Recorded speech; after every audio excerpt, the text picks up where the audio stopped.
그냥 아저씨 아닌 사람들, 대학생들 소주 먹고 자, 이제 9시 5분 됐으니 수업 시작하는데, 저희가 지금 수업 시작 전에, 19금 얘기를 나누고 있었어요. 그렇잖아. 우리 19금 토크 맞잖아. 네. 뭐, 막걸리가 맛있냐, 소주가 맛있냐 얘기를 했는데, 학생들이 그런 거를 알 나이가 아닌데 왜 그런 거를 알지? 여러분, 한 3년 반 남았어요. 네, 3년 반 뒤면, 여러분들 수능 보고, 제가요? 예진 어머님, 이거 예진이가 얘기했습니다. 제가 얘기한 거 아닙니다. 예. 어머님들 보실 리가 없어. 여러분 부모님들이 이걸 왜 보시겠니? 여러분이 갖고 싶으시던. 제가 평상시에 굉장히 고운 말들과 바른 행실로 수업을 하는 데는 다 이유가 있습니다. 사실 그 얘기하니까 좀 걱정되는 건 진짜로 송도 돌아다니기가 좀 겁나요. 어머님들. 네, 맞아요. 네. 제가 여러분들 어머님들은 저를 아는데 저는 여러분들 어머님들 얼굴을 잘 모를 수 있어요. 그렇잖아요. 자주 뵙는 것도 아니고 어쩌면 못 뵌 분도 있고. 그러니까 아니 그렇다 하더라도 니네는 일주일에 한두 번씩 보는데 어머님들은 그렇게 보는 게 1년에 한두 번 보게 되다 보니까 그리고 잠깐 있다 가시고 니네는 지금 남아하고도 벌써 또 오늘도 이번 주에만 나랑 한 5시간 있잖아. 그런데 어머님들은 그게 안 되다 보니까 와서 인사를 하시는데 누군지 모르겠는 때가 많아요. 그래서 여기서 대신 어머님들께 혹은 아버님들께도 대신 인사드립니다. 제가 못 알아보더라도 너무 기분 나빠하지 마시고 그냥 누구 엄마 혹은 뭐 누구 아빠 뭐 그냥 이렇게 얘기를 해주시면 차라리 그게 나아요. 이제 진짜 문제는 누구 엄마라고 했는데 그 누구를 모를 때야. 까먹을 때가 있으시네요. 그렇습니다, 여러분. 제가 제 뇌세포가 어제는 조금 죽었거든요. 제 뇌세포가 조금 죽어서 항상 들어오세요. 우리 방금 19금 토크 하고 있었는데, 우리 개방적인 분위기에서 조금 후회해지긴 했어요. 버스. 기념 촬영까지 남기시고 이따가 저희 나눠 먹죠. 시간이 있을 때. 여러분 저는 저런 거 좋아하지 않아요. 쌤 단 거 안 좋아하시나요? 네. 네? 진짜 단 거 안 좋아해요. 제가 세상에서 제일 싫어하는 음식이 일식이에요. 일식. 네. 혹시 저거는 뭐예요? 에너지가? 저거는 생존을 위해서 먹는 거예요. 제가 주말 수업 때 제가 밥 먹을 시간이 없잖아요. 그래서 쟤를 어떻게든 우거우거 그리고 좀 모양새가 그래도 덜 흉하잖아요. 저걸 먹는 건. 네. 제가 뭐 헬스를 하거나 이런 거 아니라 진짜 생존을 위해서 먹는 거예요. 쌤이 단 걸 좋아하는 줄 알고 있어요. 제가 유일하게 단 거 중에 먹는 건 초콜릿밖에 없어요. 그러니까 과자도 웬만하면 초콜릿 묻힌 그런 거 정도? 삼각김밥 드시나요? 그건 밥이잖아요. 그렇긴 한데 삼각김밥. 설마 초코김밥은 없잖아요. 만들어봐. 밥 안에다가 초코 시럽 넣어가지고 쭉 짜가지고 이렇게 되는 거 생각만 해도 딜리셔스하네요. 이런 거에서. 자, 여러분들이 그런 상품을 만들면 만약 여러분들이 그런 회사의 오너라고 한다면 당연히 그 회사는 어떻게 되겠어? 망하겠지. 자, 오늘 그 경제에 관한 이야기로 넘어가겠습니다. 그래서 지난주 강의에서는요, 경제의 기본에 대한 것들, 즉 이렇게 보시면 돼요. 여러분들이 난 뭐 문과 갈 생각이 없는 친구들 많겠지만 상경대학교라는 계열을 가게 되면 경제학과가 있고 경영학과가 있어요. 자, 그랬을 때 지난 시간에 했던 거는 경제학과 중에서도 경제학 대학원을 가는 친구들이 공부하는 것들이 나와 있는 거고, 오늘은 경제학과도 공부하고 경영학과 가는 친구들도 공부하고, 혹시라도 나는 그거 준비하려는 친구 있나요? ACIP? 그게 뭐예요? 국제공인회계사 자격증? 혹은 나는 대기업의 인사팀에 들어가고 싶다. HR에 들어가고 싶다. 아직 그런 것까지 여러분들 생각을 못하고 여러분들의 인성을 봐서는 좀 좀 그래요. 어쨌든 그런 뭔가 재무를 관리한다든지 혹은 어떤 회사에 들어가서 회사를 운영하는 쪽에 있다라면 오늘 그 분야의 내용들이 좀 더 나올 겁니다. 자, 그런데 지난 시간에 저희가 두 개를 했잖아요. 하나는 인문 쪽에 나머지 분야랑 경제를 하다 보니까 좀 제가 놓치고 간 부분들이 있어서 그 부분을 좀 정리를 하고 갈까 해요, 여러분들. 자, 여러분들이 워낙 경제를 문과 과목 중에서는 가장 어려워하는 이유가 뭡니까? 뭐 이론도 알아야 되고 용어도 알아야 되고 그다음에 오늘 드디어 그래프가 나오기 시작합니다. 지난 시간에 안 나왔던 게 왜 안 나오나 했을 거예요. 경제에서 그래프. 오늘 계산하는 거. 근데 고등학교 1학년까지는 계산도 쉬워요. 그러니까 오늘 어렵게 생각하지 마시고 자, 뭘 얘기하려면요, 여러분?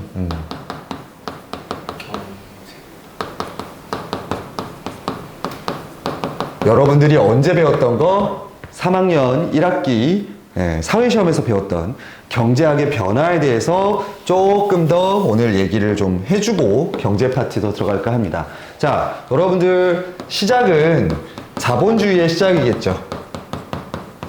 자, 자본주의라는 것이 처음 명료하게 만들어진 건 언제예요? 19세기 맞나요? 18세기 아니에요? 18세기 영국. 뭐, 다시 한번 뭐? 18세기. 저 이거 녹음기 좋아서 제가 이거 녹음기 좋아서 이거 성능 이거 잘 들어오는데 18세기. 예. 뭐 이런 18세기 하면 되지 뭐 18th century, centural이 아니라 century. 예. 18세기에 영국에 누가 퀸 엘리자베스. 연관이 있긴 해요. 당시에 퀸 엘리자베스가 등위하면서 전 세계로 확장되는 과정에서 그 전에는 어느 나라가 전 세계 이 신학로 개척에 가장 앞서 나갔습니까? 스페인. 예, 스페인이었단 말이에요. 자, 근데 스페인은 16세기에 시작해서 전 세계를 지배하다가 누구로 중심이 어디로 넘어옵니까? 영국으로 넘어옵니다. 자, 그거를 설명하고 싶었던 거예요. 아니 왜 우리는 스페인보다 잘 살게 됐을까를 영국 사람들은 사람들한테 논문으로 만들어서 보여주고 싶었던 거예요. 그래서 연구를 시작합니다. 그게 누구예요? 윌 스미스. A 스미스. A 스미스, 애덤 스미스가 되겠습니다. 애덤 스미스가 얘기를 하죠. 그래서 나온 대표적인 그게 뭐였어? 보이지 않아. 예, 보이지 않는 손. 요거는 이제 지난 시간에 제가 여러분들 앞에서 인간은 합리적이다. 자, 합리적이라는 뜻은 다른 말로 뭐다? 이기적이다. 예, 이기적이다라는 이야기로 했던 부분까지 들어옵니다. 자, 그런데 여러분 좀 조심할게요.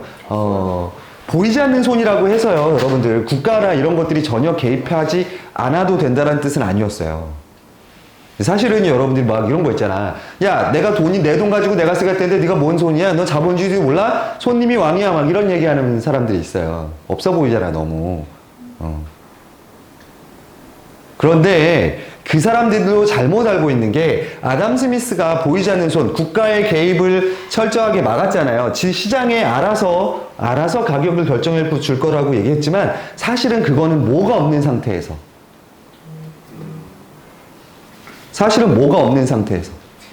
독과점이 없는 상태예요. 여러분, 독과점이 뭐야? 하나를 예. 시장의 질서를 어지럽히는 이러한 불공정 행위가 없을 때 국가가 개입해서는 안 된다라는 걸 얘기한 게 사실은 진짜 자본주의의 시작이에요. 근데 그걸 이제 모르고 내 맘대로 하겠다, 돈이 최고다, 그렇게 치면 저희 학원비는 조금 더 올라가야 돼요, 내려가야 돼요? 올라가요. 올라가요. 내려가야 돼. 아니에요? 올라가야 하는 내려가고 거 맞아요? 아니에요? 아니에요. 자, 이러다가 사실 여러분 이제 이 단어를 꺼내기가 되게 더군다나 빨간색으로 지금 쓰기가 여러분들 이제 지식인이기 때문에 여러분들 뭐 이거 오해하실 사람은 없을 거고 뭐 있는 거에서 자, 자본주의가 만들어진 이후에 프랑스에 있는 파리 코민에서 마르크스에 의해서 너 전화기 떨어졌어. 네, 알아요. 오. 새롭게 만들어진 건데 아주 당황했어 지금 이거를 제가 솔직히 이것 때문에 진짜 한번 교육청 갔다 온 적이 있어서 네? 10년 전이에요. 예. 서울국제고에서 수업하고 있을 때 이 얘기를 하다가 이제 공산주의 얘기를 어쩔 수 없이 이렇게 되잖아요. 너네 사회 교과서에 나오지 않아요? 네. 그래서 이렇게 나와가지고 얘를 좀 이론적으로 설명을 해줬어요. 했는데 이제 신고가 들어갔어요. 왜요? 학교에서 불온한 사상을 가르치는 선생이 있다. 이제 그 학생이 이거를 하고 있었더라고. 바이블? 극렬한 사이트를 활동 열심히 하던 학생이 있었어요. 그 학생이, 근데 누가 봐도 이상한 게 아니잖아. 어차피 우리는 이 경제학이란 틀 안에서 얘기하는 건데. 자, 공산주의는 기본적으로 똑같아요. 여러분, 20년 정도밖에 안 차이 나지 않을 거예요. 차이? 자, 공산주의가 기본적으로 얘기하는 건 뭐야? 자본주의는 반드시 뭐다? 실패한다예요. 자, 자본주의가 반드시 실패한다라는 이유가 그 근거가 뭐였을 것 같아요? 북한? 야, 있지도 않은 북한을 프랑스 파리입니다. 파리 꼬민이라고 부르는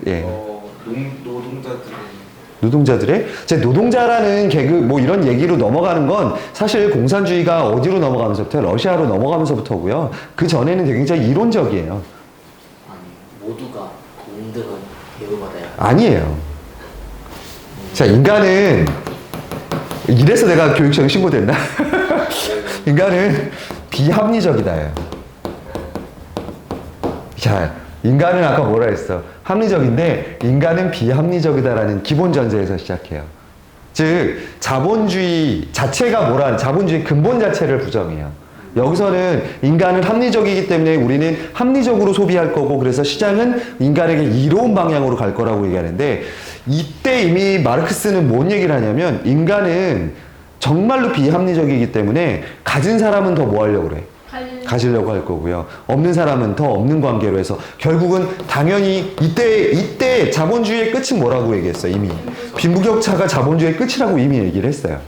근데 이제 그때는 사람들이 빈부격차에 대해서 크게 의식하지 않았던 이유가 이미 신분제도를 경험하고 왔던 사람들이잖아. 돈을 번다는 것 자체가 좋았던 사람들이기 때문에 빈부격차야 노예하고 이 왕에 비하면 별거 아닌 거잖아. 이런 거에서. 이 당시 영국의 상황을 보면 여러분 영국의 자본주의가 시작됐던 산업혁명이 시작됐던 저 시기에 당시에 평균 수명이 얼마였을 것 같아요? 50? 그 조선 20세가 안 됐습니다. 오! 20세가 안 됐다라는 건 뭐냐면 5살 아이부터 노동에 투입됐어요. 왜? 자본주의는 끊임없이 뭐 하니까? 효율을 추구하니까. 그러니까 5살 아이들이 할 수 있는 일들이 있어요. 그래서 여러분 혹시 봉준호 감독이 만들었던 2014년도에 만들었던 스노우피어서라는 작품이 있어요. 지금 보여주시고 몰라요. 보여주세요. 어쨌든 어쨌든 그 빈부격차를 미리 얘기했던 공산주의입니다. 그런데 여러분들 이 공산주의도 또 문제가 있죠. 뭘 믿지 않았어요? 인간은 어떤 존재라는 거야? 스스로를 뭐 할 수 있는 존재? 개선할 수 있는 존재라는 거예요. 왜? 그래, 자본주의가 저렇게 문제점이 있으면 저 자본주의를 뭐 하면 돼? 조금씩 수정해 나갈 수 있다라는 그걸 이제 받아들이지 못하고 결국은 인간은 빈부격차 때문에 망할 거기 때문에 애초에 그 빈부격차를 없애는 방법은 그 방법을 뭐라고 소개했냐면 생산 장비를 갖고 있는 사람이 돈을 벌 수 있는 건 당연하죠. 예를 들어 생각해봐. 여러분들이 책을 갖고 있는 친구가 있고 책이 없는 친구가 있어요. 그럼 책을 갖고 있는 친구가 공부를 잘할 가능성은 매우 너무 당연한 거잖아. 그러니까 물건을 만들어낼 생산 장비, 이때 장비는 뭐가 포함되어 있겠어? 기계 설비도 들어있지만 지식 같은 것도 들어있고 제일 중요한 땅 같은 것들을 갖고 있는 자본 계급들이 어쩔 수 없이 돈을 버는 구조다. 그렇게 얘기를 했어요. 그래서 이걸 누가 소유하자? 그래, 그거예요. 이걸 국가가 소유하자라고 했던 게 이제 공산주의적인 요소였던 거예요. 자, 근데 그거를 여러분 자본주의하고 공산주의는 뭐 이렇게 완전 반대점에 있다기보다는 서로 좀 경쟁하면서 원래 그렇잖아요. 친구들 정반대였던 친구들이 서로 가면서 어떻게 돼? 서로의 뭐 문제점들을 보완하게 되는 경우가 있잖아요. 그런 것처럼 이 부분을 개선합니다. 자, 근데 그냥 개선하는 건 아니고 꼭 뭐가 터져야지 개선이 돼요. 사고가. 예, 문제가 터져야지 개선이 돼요. 자, 세 번째 갑니다.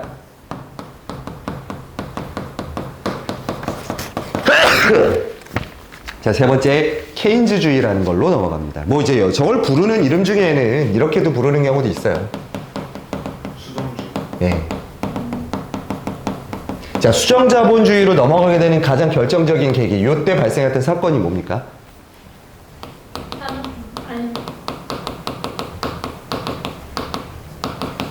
예, 검은 금요일이라 부르는 1920년대 미국에 있었던 경제 대공황입니다. 당시 미국의 경제는 한참 막 성장하고 있던 단계였고, 당시 유럽에는 뭐가 있었고?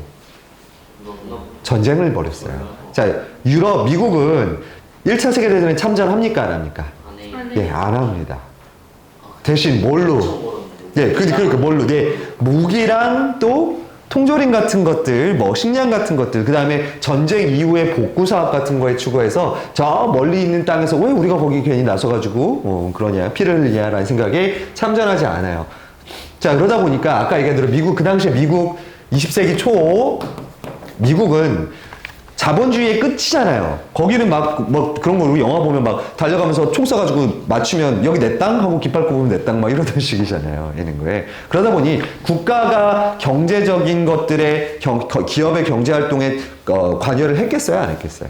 예, 아예 안 하고 있었던 진짜 생 자본주의가 피어있던 그 시기예요. 예는 거.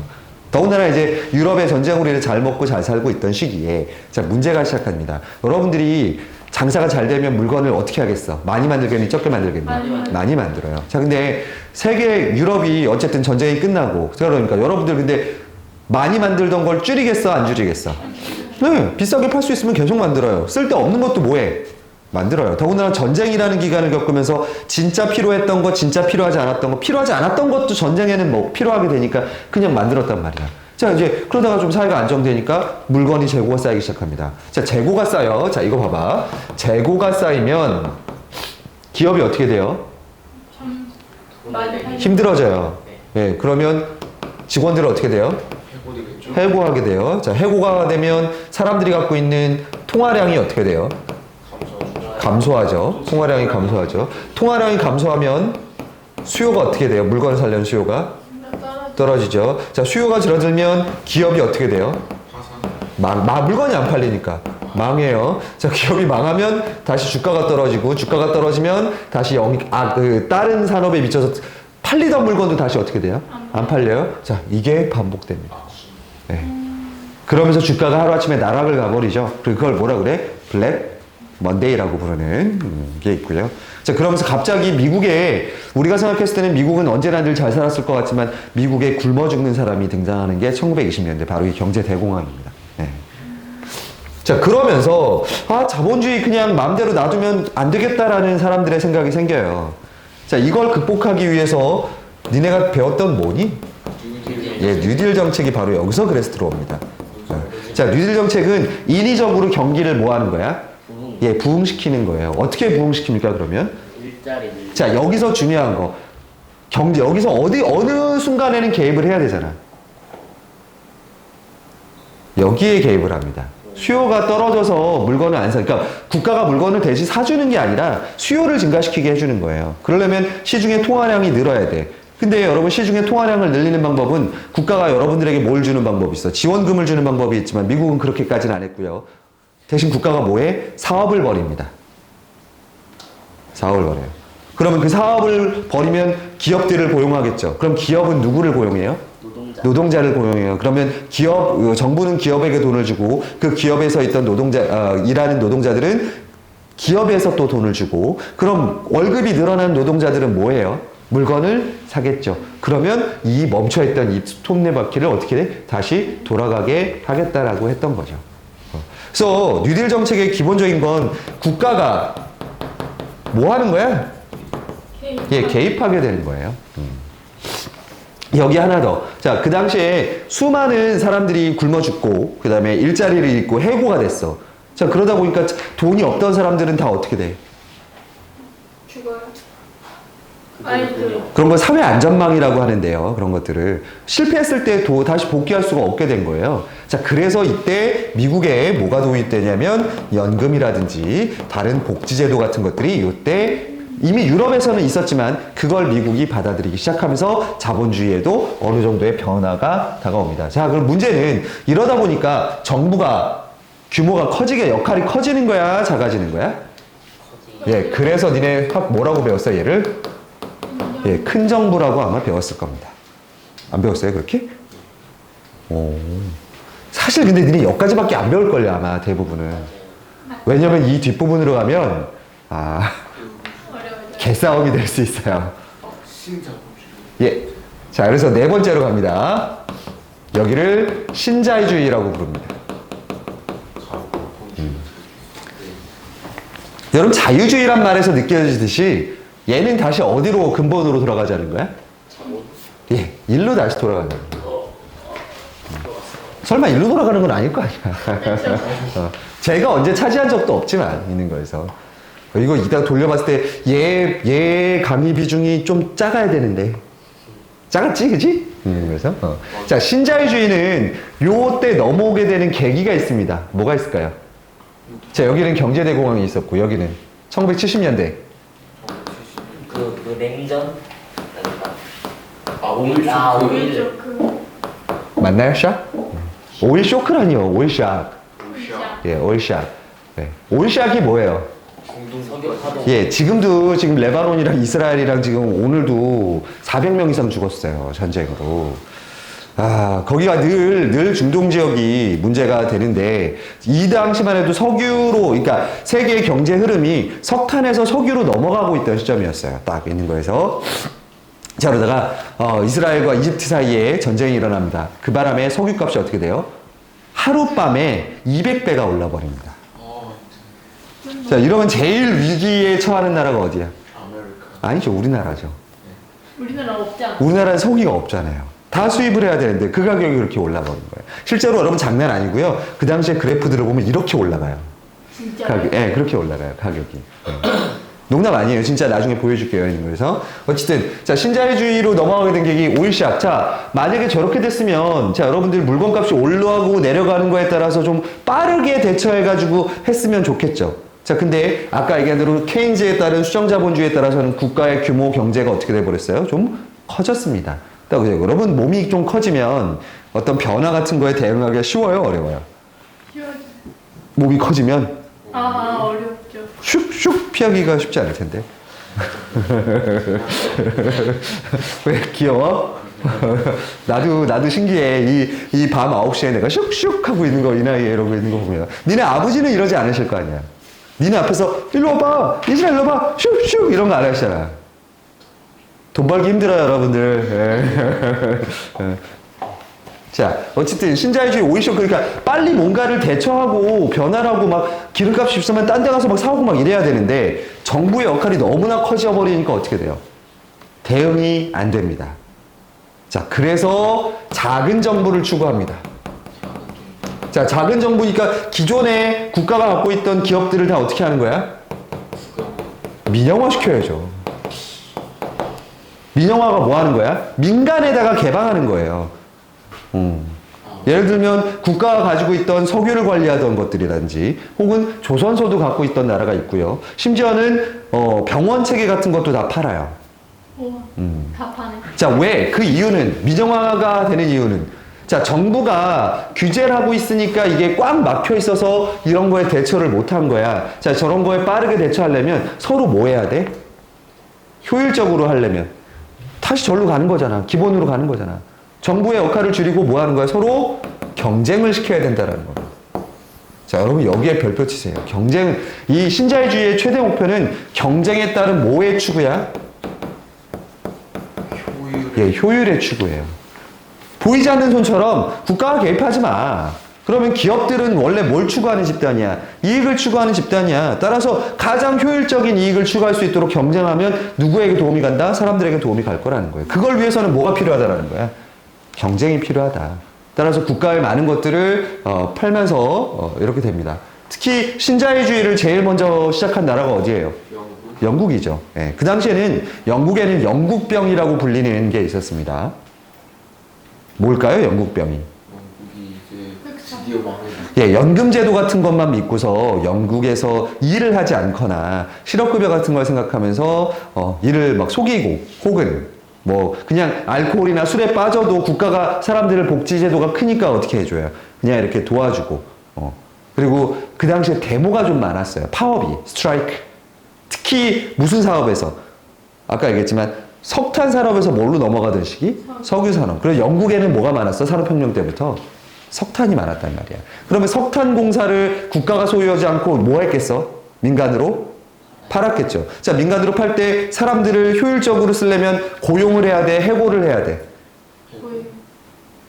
고용을 하면 돈이 많이 들어가는데 해고를 해야죠. 그래야지 타이트하게 적은 수를 가지고 최대한의 효용을 시키죠. 있는 거에. 자, 그걸 보여주던 영화가 있습니다. 네. 나라고. 아니야. 아, 제가 그러면 엠마 왓슨인가요? 아니에요. 여러 교과서에도 실려 있어요. 예, 빌리 엘리엇이라는 예, 뮤지컬입니다. 그 시기가 딱 그때를 얘기해요. 그 아버지 빌리의 아버지는 탄광 노동자고요. 근데 아들의 꿈을 위해서 그 노동자들의 유니언을 지켜주지 못해요. 그런데 그 강압적인 분위기에서 아들은 뭘 해? 발레라는 자유 경쟁하고는 상관없는 분야로 가려고 그래요. 이게 언밸런스한 그 당시 영국 사회를 그대로 보여주는 뭐 영화 요 시기였다. 그때 영국을 이끌던 정치인이 누구예요? 마거릿 대처예요. 그래서 마거릿 대처가 죽었을 때 예, 일부는 슬퍼했지만 영국의 많은 사람들은 예, 죽은 사람을 뭐 즐거워할 필요는 없지만 많은 사람들은 행복해했다라는 얘기를 해요. 왜냐면 그만큼 악독하게 강하게 신자유주의를 밀어붙였어요. 자, 근데 그렇다고 우리나라도 지금 무슨 경제에 와 있는 거야? 신자유주의 경쟁에 와 있어요. 여러분, 신자유주의를 멀리 있다고 생각하시면 안 돼요. 자, 지금 아까 얘기했지만 경쟁과 효율이에요. 그러면 국가 간의 경쟁이 필요합니까? 필요하죠. 국가 간도. 그러면 국가 장벽이 없어져요. 자, 다른 나라에서도 싼 게 있다라면 뭐 하면 돼? 사오면 돼. 갖고 오면 돼요. 자, 결국 여러분 인간도 뭐에 들어가요? 이제는 소유물. 재화에 들어갑니다. 똑같아요. 상품이에요 이제. 자, 그래서 이때부터 여러분들 성적에 뭐를 매기기 시작해요? 등급을 매기기 시작하고요. 네. 왜냐면 기왕이면 정보가 있어야 될 거 아니야. 오늘 이제 비문학에도 나오겠지만 내가 여러분들이 얼마나 잘 컸는지를 알고 싶어. 그럼 뭐 해야 돼? 시험 봐요. 네. 그래서 여러분들 A 등급, B등급, C등급이 나눠지는 거고. 그 다음에 전 세계가 단일한 시장으로 묶이죠. 그런 걸 뭐라 그래? 세 글자로? 세계화라 그럽니다. 여러분들 세계화가 우리나라에서는 좀 잘못 사용됐어요. 개념이. 우리나라에서 세계화가 처음에 들어왔을 때는 우리의 나라의 것을 세계 사람들을 좋아하게 만드는 게 세계화라고 생각한 적이 있었어요. 근데 그게 아니죠, 여러분들. 아까 얘기한 대로 세계가 뭐로 묶이는 거야? 하나의 시장으로 묶이는 거예요. 여러분들은 이제 국내에서만 경쟁하는 게 아니라 누구랑 미국에 있는 노동자하고 경쟁하셔야 되고, 그 다음에 또 누구랑도 경쟁해야 돼. 방글라데시에 사는 아이하고도 경쟁하셔야 돼요. 여러분들이요. 왜? 자, 여러분 만약에 기업에서 여러분 방글라데시 아이들을 써요. 니네 일자리가 없는 백수야. 근데 방글라데시 아이들을 쓰면 1시간에 500원 주면 돼. 근데 니네는 얼마 줘야 돼? 지금 최저임금 1,300원인가 줘야 돼. 그럼 누굴 쓰겠어? 그럼 니네는 걔네한테 진 거야. 젠장. 아니 그게 여러분들이 얼마나 그래서 여러분들의 가치를 높이려고 노력하는 거 아니야. 니네가 방글라데시에 500원 받는 아이들보다는 가치가 있다는 걸 증명하기 위해서 시험을 보는 거 아니야. 그래서 학교를 가고 자격증을 따고 결국은 인간도 하나의 소모품의 그러니까 그런 문제들이 생기죠. 이러다 보니까 효율을 추구하다 보니까 인간성이라는 건 어떻게 돼? 줄어들고 인간답다라는 건 의미가 많이 줄어들고 빈부격차는 더 어떻게 되고 심해지고 그리고 각각의 국가들이 국가의 이익만을 위해서 추구하다 보니까 예전 같은 휴머니즘이라든지 사실 여러분 전쟁 났을 때 이제 예전처럼 안 도와줘요. 저 십자가 없어요? 적십자? 갑자기 레드크로스요? 아니 그 있잖아요. UN? 네. 여러분 UN은 강제력이 없는 기구죠. 네. UN이 뭘 할 수 있나 지금 이스라엘과 레바논 사태에서 심지어 팔레스타인의 그 많은 아이들을 위해서 또 못하죠. 네, 아무것도 못하죠. 킹받죠 열받죠. 저 아저씨는 평상시에 뭐하고 살까 궁금하지. 사실은 숨겨놓은 애가 있는 거 아닐까? 집에서 우리 아이랑 이렇게 놀아주고 와가지고 총각인 척 전 싱글이에요 막 있는 거 아닐까? 아이가 있다면 이렇게 많이 학원에 나와. 그건 그래. 그게 확실해.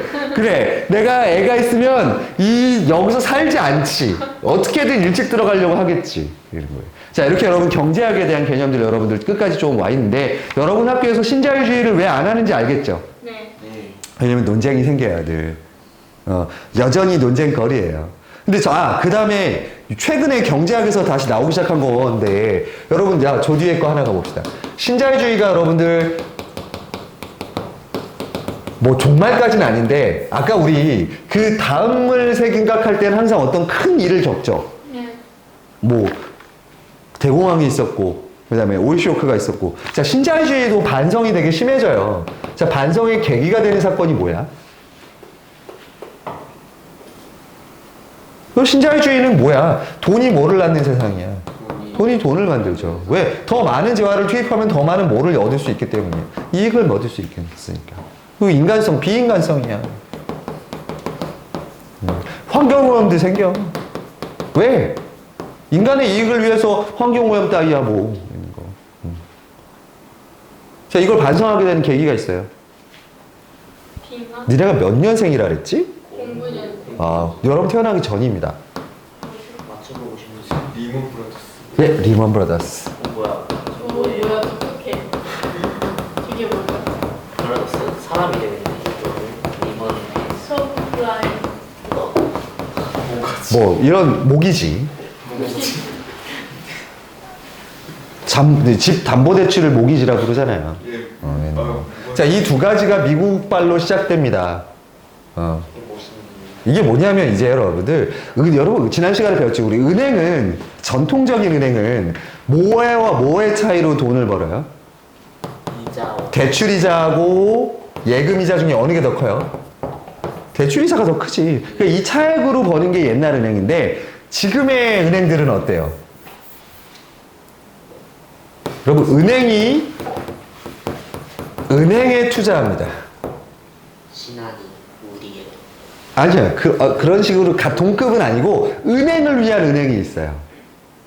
야, 그러면 은행을 위한 은행들은 돈을 더 주겠지. 그럼 리스크가 세겠니 안 세겠니? 세요. 세요. 그럼 또 있어요. 그 은행은 또 가지고 은행이 있어요. 그럼 얘네는 돈이 최종적으로 모이니까 얘네가 뭘 해? 투자를 합니다. 자, 그 투자는 매우 위험해요. 어디다가 투자를 하나요? 하이리스크인가? 그렇죠. 선물 같은 것들. 선물은 뭐냐면요, 여러분. 3년 뒤에 혹은 2년 뒤에 세계 곡물 시장에 투자하는 거예요. 2년 뒤에 무슨 일이 있을 줄 알고. 하이리스크. 네, 그런 거예요. 자, 그러다가 얘가 망해요. 안 되는데. 그러면 어떻게 돼? 다 망해. 네, 이렇게 내려옵니다. 그 미국이 이거의 중심이었기 때문에 월스트리트가 다 망해버립니다. 리먼 브라더스 같은 경우는요, 아예 그냥 돈을, 잘 썼어요. 고객 돈들을 다. 그냥 다. 200조 이상의 손실이 납니다. 뭐 있는? 야. 그냥 썼어요. 투자해서 다 없어져 버렸어요. 그 사람들 살이 나겠는데 옆에서? 많은 사람이 그랬죠. 이러다 보니까 과연 인간이 돈이라는 거에 대해서 어떻게 생각하는가, 이 자본주의에 대한 반성이 오기 시작해요. 왜? 그럼 실제로 이 사람들이 했던 것들은요, 안 보이는 돈에 돈을 투자한 거예요. 더 많은 이윤을 얻기 위해서. 자, 그래서 이거에 대한, 자본주의에 대한 뭐가 일어나기 시작해요. 이때부터 반성이 시작되면서 이때부터 사람들의 관심을 받기 시작한 게 어떤 것들이야? 대한경제라는 거죠. 대한경제 뭐야? 비트코인 같은 건가? 전혀 상관없는 거. 야, 비트코인은 오히려 이쪽이야. 네. 풍경. 맞아요. 오. 네. 지금 유럽에서 아리백 같은 것들은요, 탄소 배출을 많이 하는 기업의 제품은 아예 사지도 않아요. 근데 그런 것도 있고, 또 뭐가 있냐면 대한문제, 니네 알고 있는 그거 뭐지? 공정무역. 그런 것들.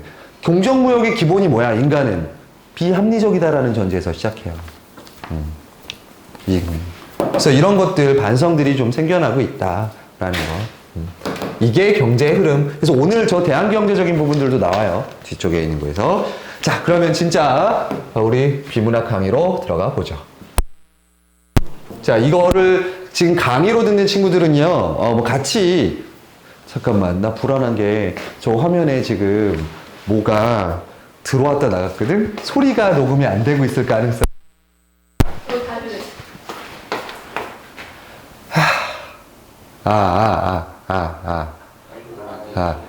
자, 끊어볼게. 잠깐 끊어보고 갈게.